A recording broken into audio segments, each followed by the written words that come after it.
Morning dear students. आज मैं आपको स्पर्श भागवत से प्रथम पाठ पद्यखंड का वेदास द्वारा रचित पद पढ़ाने जा रहा हूँ, जिनके रचनाकार संत शिरोमणि रविदास जी है, जिन्हें हम लोग वेदास के नाम से भी जानते हैं। तो आइए सबसे पहले हम लोग जो है कवि परिचय अर्थात संत शिरोमणि रविदास जी के व्यक्तिगत परिचय के बारे में हम लोग जो है कुछ जानेंगे। संत शिरोमणि रविदास जी का जन्म जो है 14वीं शताब्दी बनारस में हुआ। अभी आप लोग जानते होंगे बनारस जो है वर्तमान में उत्तर प्रदेश में है, अर्थात उत्तर प्रदेश के बनारस में जो है इनका जन्म हुआ था।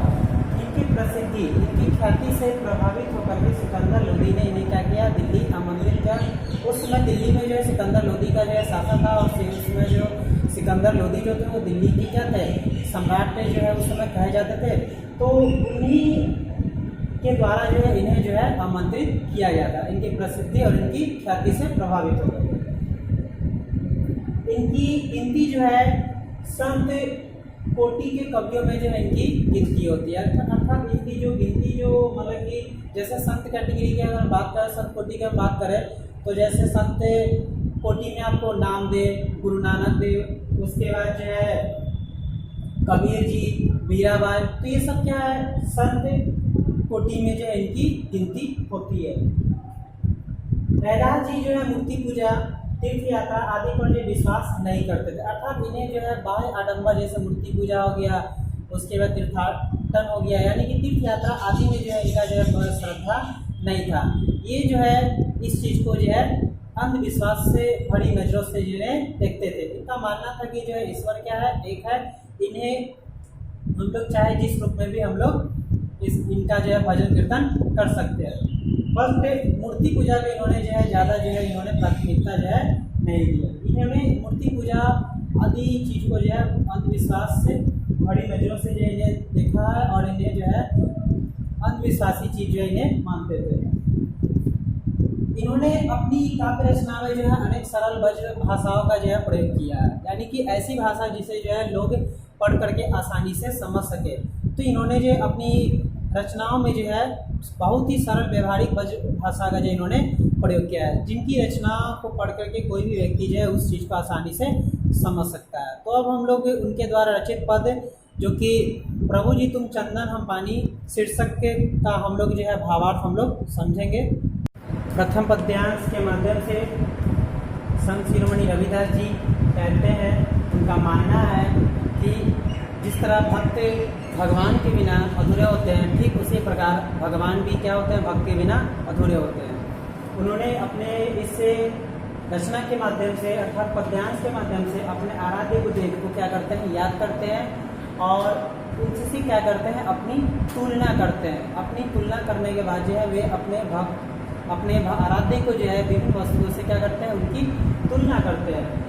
उन्होंने अपने आराध्य को जो है किसी मंदिर या मस्जिद में नहीं, अपितु अपने हृदय में, अपने अंतरात्मा में जो है बताया है। उनको जो है ऐसा अनुभूति होता है, ऐसा जो है उनका जो है ये मानना है कि वे कभी भी जो है अपने आराध्य की कभी भी जो है अपने भगवान की उपासना किए, अपने भगवान के भजन कीर्तन किए, उनको जो है इस संसार की हर वो वस्तु क्या लगती है, तुच्छ लगती है।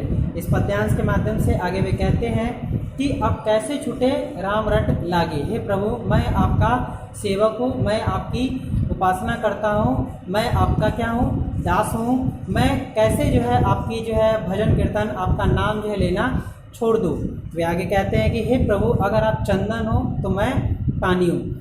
जिस प्रकार न तो चंदन का अकेला जो है अस्तित्व रहता है, और ना ही जो है पानी का अकेला अस्तित्व रहता है। अगर दोनों अगर मिल जाते हैं तो दोनों का एक ऐसा हो, मतलब कि दोनों के बीच जो है एक ऐसा संबंध स्थापित हो जाता है कि दोनों क्या होते हैं, एक दूसरे से जुड़े हुए होते हैं। अर्थात अगर मैं आपका उपासक हूँ, अगर मैं आपकी उपासना करता हूँ, तो मैं आपकी भक्ति में क्या हूँ, लीन रहना चाहता हूँ, आपकी भक्ति में जो है डूब जाना चाहता हूँ, ताकि आपकी इस भक्ति की सुगंध से मैं क्या हूँ, सुगंधित हो उठूँ। आगे वे कहते हैं कि जैसे अंग अंग बास समानी, प्रभु जी तुम घन हम मोरा।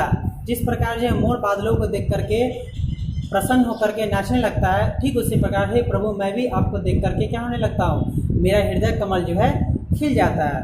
वे आगे कहते हैं कि प्रभु जी तुम मोती हम धागा, हे प्रभु अगर आप मोती हैं तो मैं उसमें का पिरोया हुआ धागा हूँ। ना तो अकेला मोती का कोई अस्तित्व रहता है और ना ही अकेला कोई धागा का अस्तित्व रहता है। बाजार में भी हम लोग जाते हैं तो ना तो हम लोग मोती खरीदते हैं और ना ही हम लोग जो है अकेला धागा खरीदते हैं। हम लोग जो उसी अगर मोती का अगर हम लोग जो है माला अगर हम लोग बना करके पिरो करके अगर उसको हम धागा में अगर बना करके हम लोग बेचते हैं तो उस माला की जो है अपेक्षा के लिए जो है मोतियों की अपेक्षा जो है ज़्यादा कीमत हो जाती है, अर्थात उसका जो है मान बढ़ जाता है। ठीक इसी प्रकार है प्रभु मैं भी क्या करना चाहता हूँ कि आपके भक्ति में मैं लीन रह करके आपकी भक्ति की सुगंध से मैं क्या होना चाहता हूँ, सुगंधित होना चाहता हूँ। आगे कहते हैं कि हे प्रभु अगर आप स्वामी हैं तो मैं क्या हूँ, दास हूँ। आपकी भक्ति जो है मुझे हमेशा जो है हर जन्म में जो है आपकी भक्ति जो है प्राप्त हो। दूसरे पद्यांश के माध्यम से संत शिरोमणि रविदास जी कहते हैं, हे प्रभु आपकी कृपा जो है सदैव जो है हम पर क्या रहे, बनी रहे। आपकी कृपा से ही जो है बड़े बड़े संत महात्मा बड़े बड़े जैसे नामदेव, मीराबाई, कबीर जी ये सब क्या हुए हैं, आपकी भक्ति को पा करके आपकी भक्ति से जो है प्रेरित होकर के उनका नाम जो है इस संसार में क्या हो गया है, अमर हो गया है। मैं भी क्या करना चाहता हूँ, आपकी भक्ति पा करके इस संसार में युग युग तक जो है अमर होना चाहता हूँ। उन्होंने कहा है कि हे प्रभु जिस काम को करने की शक्ति जो है आपके अंदर है वो इस काम को करने की शक्ति जो है संसार के किसी भी प्राणी के अंदर नहीं है। अगर आपकी अगर कृपा हो तो छोटे से छोटे और बड़े से बड़े इंसान भी क्या हो जाता है कि आपकी भक्ति पा करके जो है युगों युगों तक जो है जाना जाता है। उन्होंने कहा है कि आपकी कृपा से ही जो है मैं इतना जो है अछूत प्राणी हूँ, फिर भी आपकी कृपा जो है हम पर इतनी ज़्यादा जो है बनी हुई है कि मैं इतना अछूत होते हुए भी संसार में क्या हूँ, लोगों के द्वारा जो है मैं प्रसिद्धि पा करके लोगों के द्वारा जो है मैं अभी भी जो है जाना जाता हूँ। उन्होंने आगे कहा है कि मुझ जैसे अछूत व्यक्ति के ऊपर आपने जो अपना जो आशीर्वाद जो हमारे ऊपर जो बना के जो रखा है वह सदैव जो है आप हमारे ऊपर जो है अपना आशीर्वाद जो है बना के रखे। जिस प्रकार जो है राजा जो है अपनी प्रजा के ऊपर जो है अपना आशीर्वाद जो है बना करके रखते हैं, ठीक उसी प्रकार आप भी हमारे ऊपर जो है अपना आशीर्वाद जो है सदैव जो है बना करके रखे। उन्होंने आगे कहा है कि मुझ जैसा नीच प्राणी भी जो है आपकी भक्ति पा करके क्या हो गया है, अमर हो गया है। तो चलिए ये इस पद्यांश के माध्यम से बस इतना ही था। आपको नेक्स्ट वीडियो के माध्यम से जो है आपको नेक्स्ट चैप्टर का जो है पाठ का सारांश बताया जाएगा। Thank you, have a nice day.